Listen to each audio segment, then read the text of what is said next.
We don't like to speculate on this show. We love to speculate. And who better to speculate with than Reid Johnson from the Markcast? You can follow him on his website. It's the Markcast and, of course, Sports Illustrated.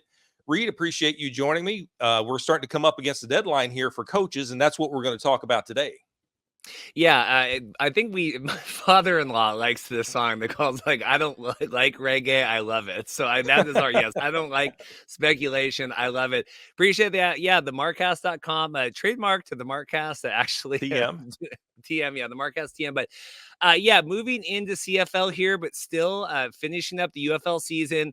Big show this week. We're talking the profitability of the UFL coming out of season 1, going into season 2. And then we didn't even talk about this pre-show, but could be a Hall of Fame guest coming up here soon. So if all things go well, by the time this episode has aired with John Lewis, all promoted that. But correspondence back and forth here. Hopefully could be recording as early as this weekend, but would certainly be a Hall of Fame top 5, top 10 guests of all time. We've had on, the Russ Brandons of the world and the Randy Ambrosius of the CFL. So this would be a pretty spectacular. So fingers crossed. But yes, talking UFL coaches today. Some news, Mike reporting today. We can get into that, right? And then talk about everything else. Yeah, Mike Mitchell with Sports Illustrated talking about the deadline is coming up for these coaches. And what we're going to talk about in this episode is what will the 2025 coaching staffs look like. And, you were the first to report that I saw that there were only going to be 8 teams again in 2025. I shouldn't say only 8. I mean, I kind of see where they're coming from here, and hopefully we'll expand later on.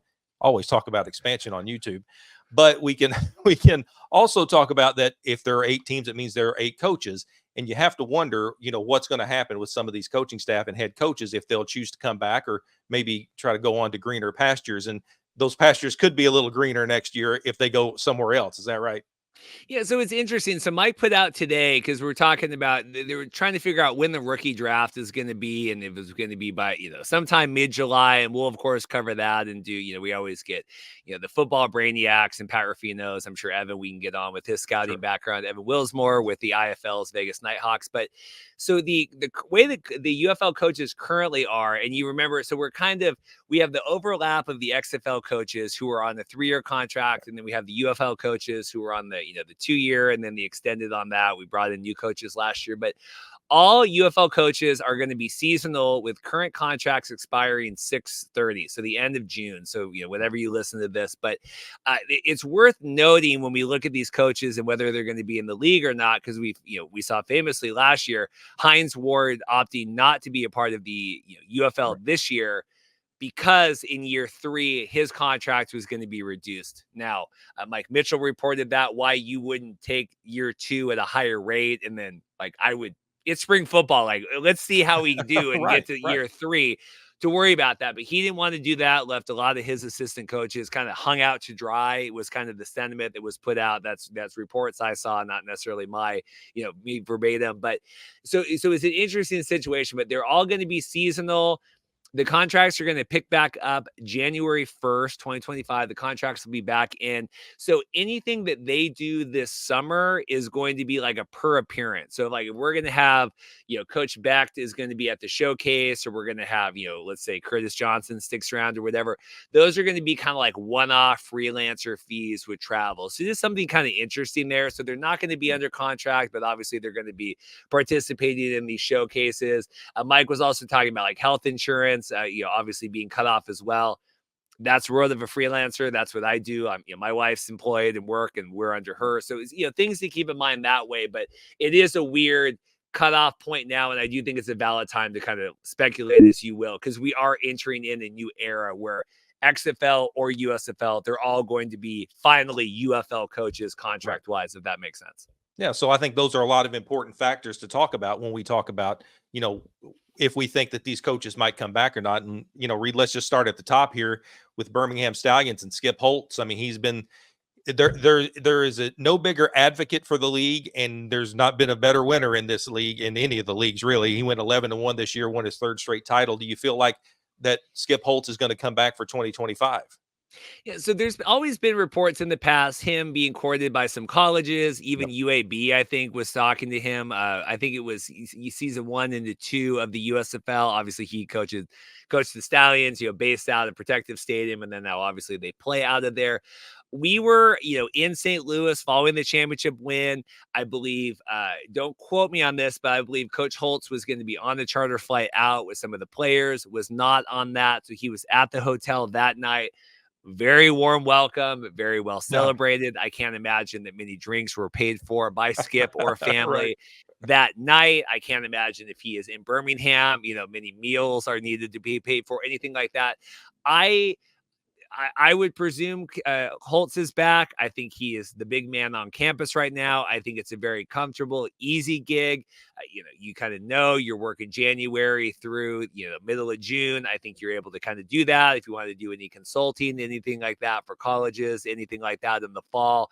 Obviously, you can do your per appearance kind of things here, getting ready for the showcases and drafts and all of that stuff. But I would imagine I can't think of a better gig for him right now, obviously monetarily wise, but you're pretty set. You have a team continuity here. And I think as much as we want to beg on Birmingham or anything, I think the Stallions, their continuity, their success is one of the best things for this league of any kind, showing that you're never going to be 8 for 8 with all of these teams and coaching and scouting and, directors of player personnel and all of that. But when everything works, this is the ideal that you want to see in spring football. Yeah, I agree with you there. I think he enjoys the teaching aspect of it. And I think, one of his things is, he gets to coach football under, it's not a super high pressure situation, but he is a winner and he gets to see his players, move up to the next level. And I think there's a lot to be said for that. Sometimes some things you can't put a monetary value on. And I think so.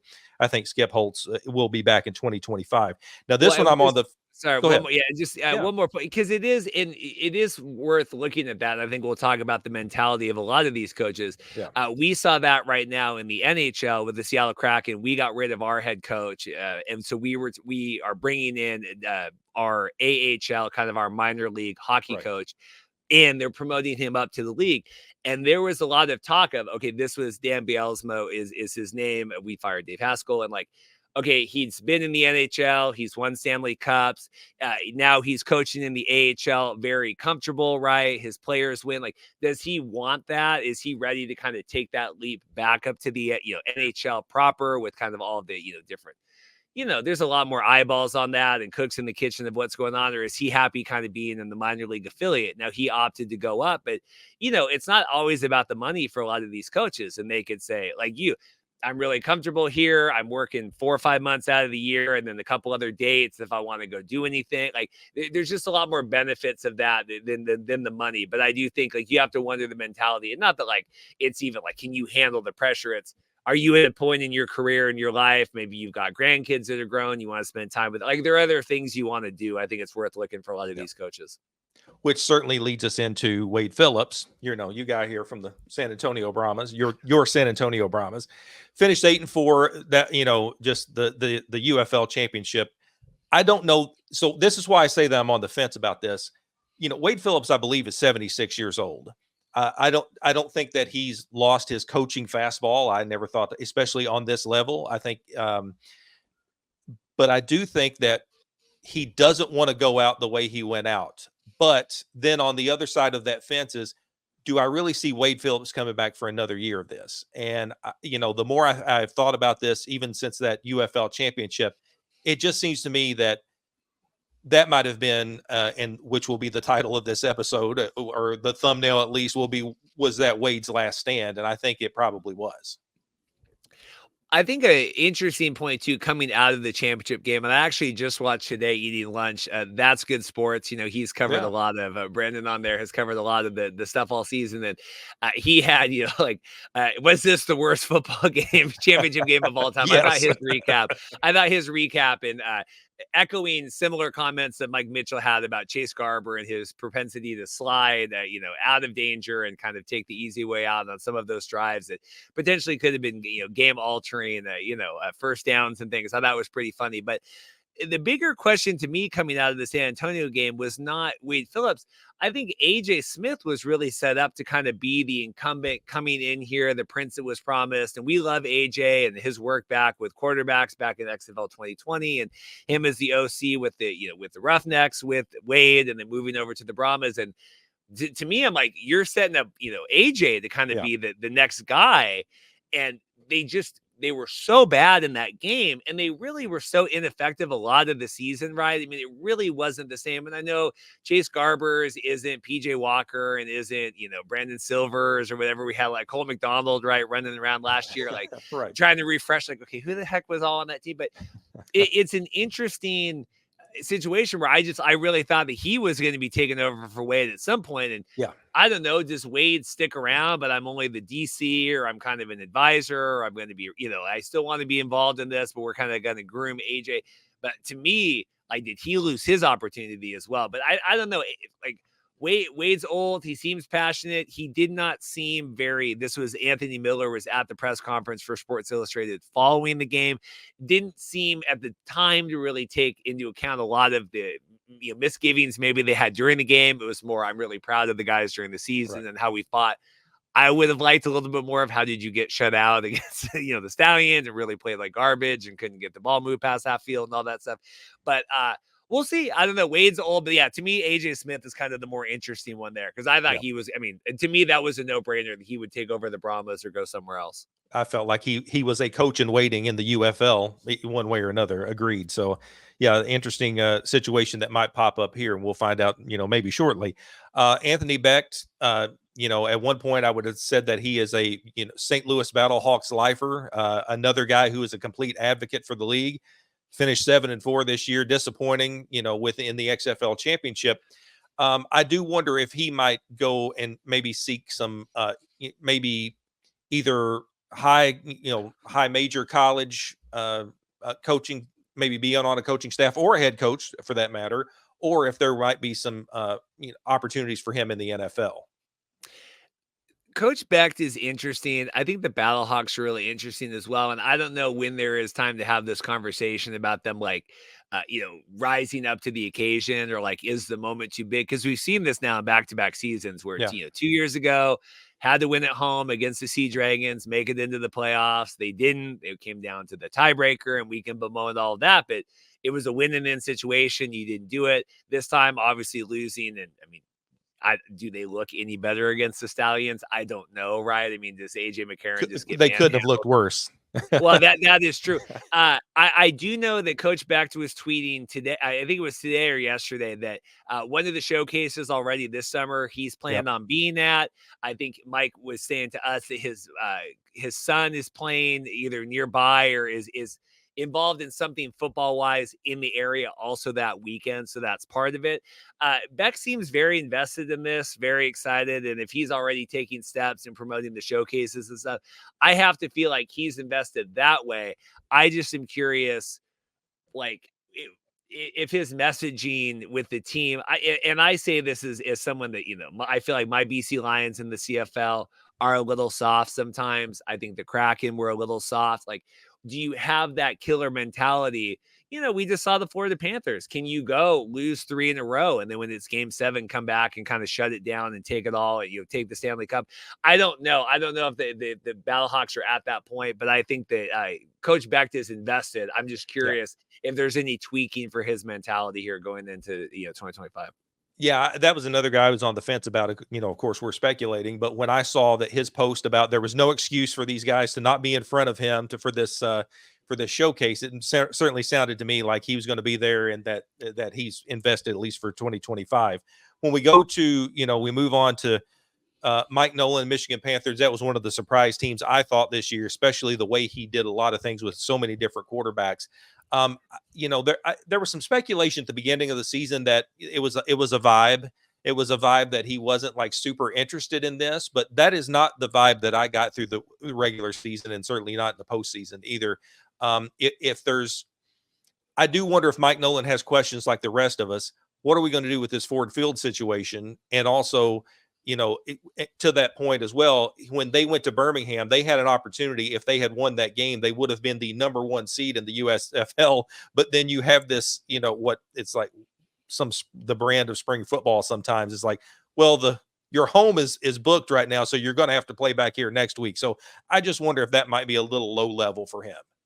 Yeah, we see that too in our talk with Mike Mitchell coming out of kind of the season review and what's next. And you saw a lot of people, because we obviously lived through the Battlehawks in the Dome and lackluster attendance, like, well, they should just book the championship game for the the home favorite or whatever. It's like, you can't. You got to have all this booked ahead of time, and that's why they did the St. Louis neutral site for all of that. Mike Nolan's a weird one, and I say this for, I think, a lot of the USFL coaches coming into the year. I don't want this to be an XFL versus USFL thing, but it felt to me like we saw some of the Jeff Fishers of the world. Like, am I really in this long term? We saw the Kevin Sumlin, like, okay, I'm kind of doing this, and then if I want to work on something else, we want coaches that are invested. I think the XFL, we can talk about Bob Stoops. I know we'll talk about that, but to me, at least, the XFL, through their messaging, allowing the coaches to speak. And I know the USFL, like, draw the logo of your team, and they have the coaches, like, that was part of their, like, going into season 1.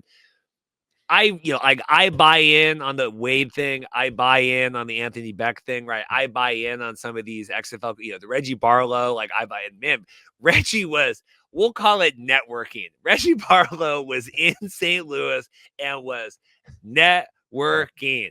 Interesting watching that gentleman in the room. But I buy in on that. So I like that you said with Mike Nolan, because I did agree with you that it felt like I'm kind of here.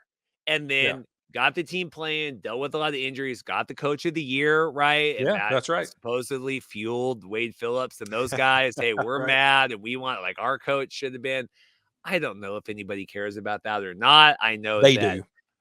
Well, they do. So anyway, I don't know. Maybe Mike's. I mean, do you take the coach of the year and then walk away? Like, that would be pretty. Right. Like, that's like the Will Smith, right? Like, I won the Oscar and now I can't come back here ever again. I mean, not that Mike Nolan is slapping anybody, but like, you're leaving on the high note and you're coming back. But I don't know. It's that vibe with some of the USFL coaches, but like I said, Mike Nolan got the guys ready to go, and they certainly played better than the Showboats or the Roughnecks did. So God bless them. No question. Yeah, I thought that was one of the surprise teams. Another surprise team, you mentioned Reggie Barlow, that surprised for the wrong reasons, because I felt like if Reggie Barlow had another really good season like he did last year in the XFL, that he's going to move on to greener pastures. And now I wonder if, because of their 4-6 finish and just looked checked out for a while, if that might have been it for him, or maybe he lost some opportunities that he would have had in 2025, and he might come back. So there's a couple of options there for him, I think, with the situation that played out in 2024. I'm on two minds because, obviously, like I said, seeing him there at the championship game, like, okay, it feels like we're kind of invested in this, because I thought there was a weird dichotomy post game, because we were having dinner at the hotel that we just ended up being at, a lot of the executives, and it was interesting to me, who was there, who wasn't, and who from ownership, who from management, which coaches, and obviously you're not like Bob Stoops isn't going to be there, but some of the people were around. Mark or Doug Whaley was there. I think Doug Whaley's brother was there. We had a lot of different people like that going. I was like, who is that guy? Because you're like, am I supposed to know this person? You're like, okay, that's Doug Whaley's brother. Like, because you don't want to, like, go up and, like, I had someone come up to me like, do you know who I am? And you're like, I don't always know all that. What are you supposed to say? Well, I don't. You go, oh yeah. But with Barlow, this is the thing. I think they thought we're going to ride Teamu again. We undervalued what De'Aaron King meant to the team, and that's being able to kind of have a dual threat there at quarterback. This is a big, as much as a rebuild as you can have with the, spring football. Like, are we going back to Teamu? Or are we trying to find someone else? Or are we trying to kind of replicate what we did with the XFL in 2023? I don't know. Like I said, he was there, certainly seemed invested and friendly that way with everybody. So I don't know, like, if you're doing that and then also, like, skipping out on whatever else. But as much as you said, maybe Wade Phillips doesn't want to leave on that. I mean, the defenders, like, that can't be your legacy, 4-6 or whatever it was. And like, we were just poop and no one, we had good fans and we had a beer snake, but that was kind of it. I would think you'd want a little bit more. Yeah, I think I agree with you there. I think I think some of that could have been some lost opportunity. And there's a couple of things that might be at work for Reggie Barlow to return to DC. You mentioned Bob Stoops there. Arlington was pretty much a disaster. Somehow won 3 games this year. To me, this was a Bob, and I think Bob Stoops has even pointed it out about how the season works. That it's great for him because there's fishing time and family time, and then there's football time. So. The question is, does he want to come back, and does Arlington and the UFL want him to come back? I think that is my question that I was thinking as you brought that up. Is it works for him? Is he motivated? And I know, and Anthony Miller is at every single post game and doing the media calls with Coach Stoops, and his words. Maybe he's not super, maybe a little checked out, maybe a little moving on to other things.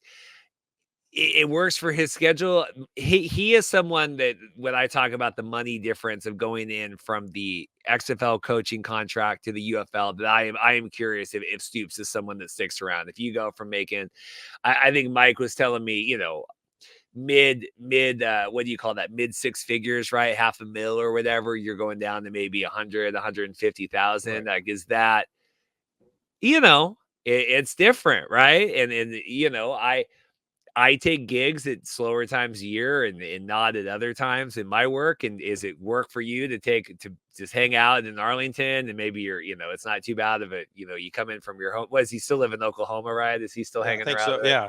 Yeah. Is it work with that? And are you happy Right. to do it or not? I mean, the trademark isn't for the love of football anymore, but you have to ask that. But yeah, I don't know, because it's got to be both. I don't know if Stoops wants to come back, but if he wants to come back, I don't know if the XFL conference will say necessarily wants him back. Yeah, I think that's an important question. Now, I'm just gonna tell you, I'm gonna be a little biased on this one. Mm-hmm. I want John DeFilippo to come back. Mm-hmm. I think he is just the passion that he has for the game, and it doesn't even matter that they did finish 2-8. That second win that he got, where he was literally crying on the sideline, we saw what he did with New Orleans, last year, what he had to overcome health-wise to even be out there, and how much he appreciated it. Mm-hmm. To me, there are a lot of really, really good stories with the players in the UFL and how this is this is the league of opportunity and all that. It is for coaches too, and John DeFilippo was one. So I just think that Memphis needs a lot of retooling again. I mean, that's what's going to have to happen. But I hope he comes back because he's an ambassador for the league. He gets it, and he wants to win, and he is invested. Whether he comes back or not, I don't know. Or if there's so much talk, Reid, about trying to get these franchises sold. But right now, the UFL own the league, and I would think that they would want John DeFilippo back. I think he will be back. Yeah, he might just be more of that leader of men, right? Yeah. Like, he maybe is he not equipped to really, player scout or develop or whatever, right? Or come up with but yeah, he's invested. You want people like that because he was, like I said before, with the USFL coaches going into the first 2 years of that, you did feel that, like, I'm out to lunch a little bit, and you want someone like Coach Flip that's invested, screaming, and I wanted the timeout, or I didn't get that, or okay, how can they call a timeout after that, or how can they challenge? Like, you want someone like that. You want someone invested. I think the relationship he had with Case was really good. Similar, and that's what I like about a lot of these broadcasts is you're seeing the way Coach Holtz with the Birmingham Stallions talks with his quarterbacks, the way Coach Flip talks with his players. I like seeing that because you get a little bit more than that.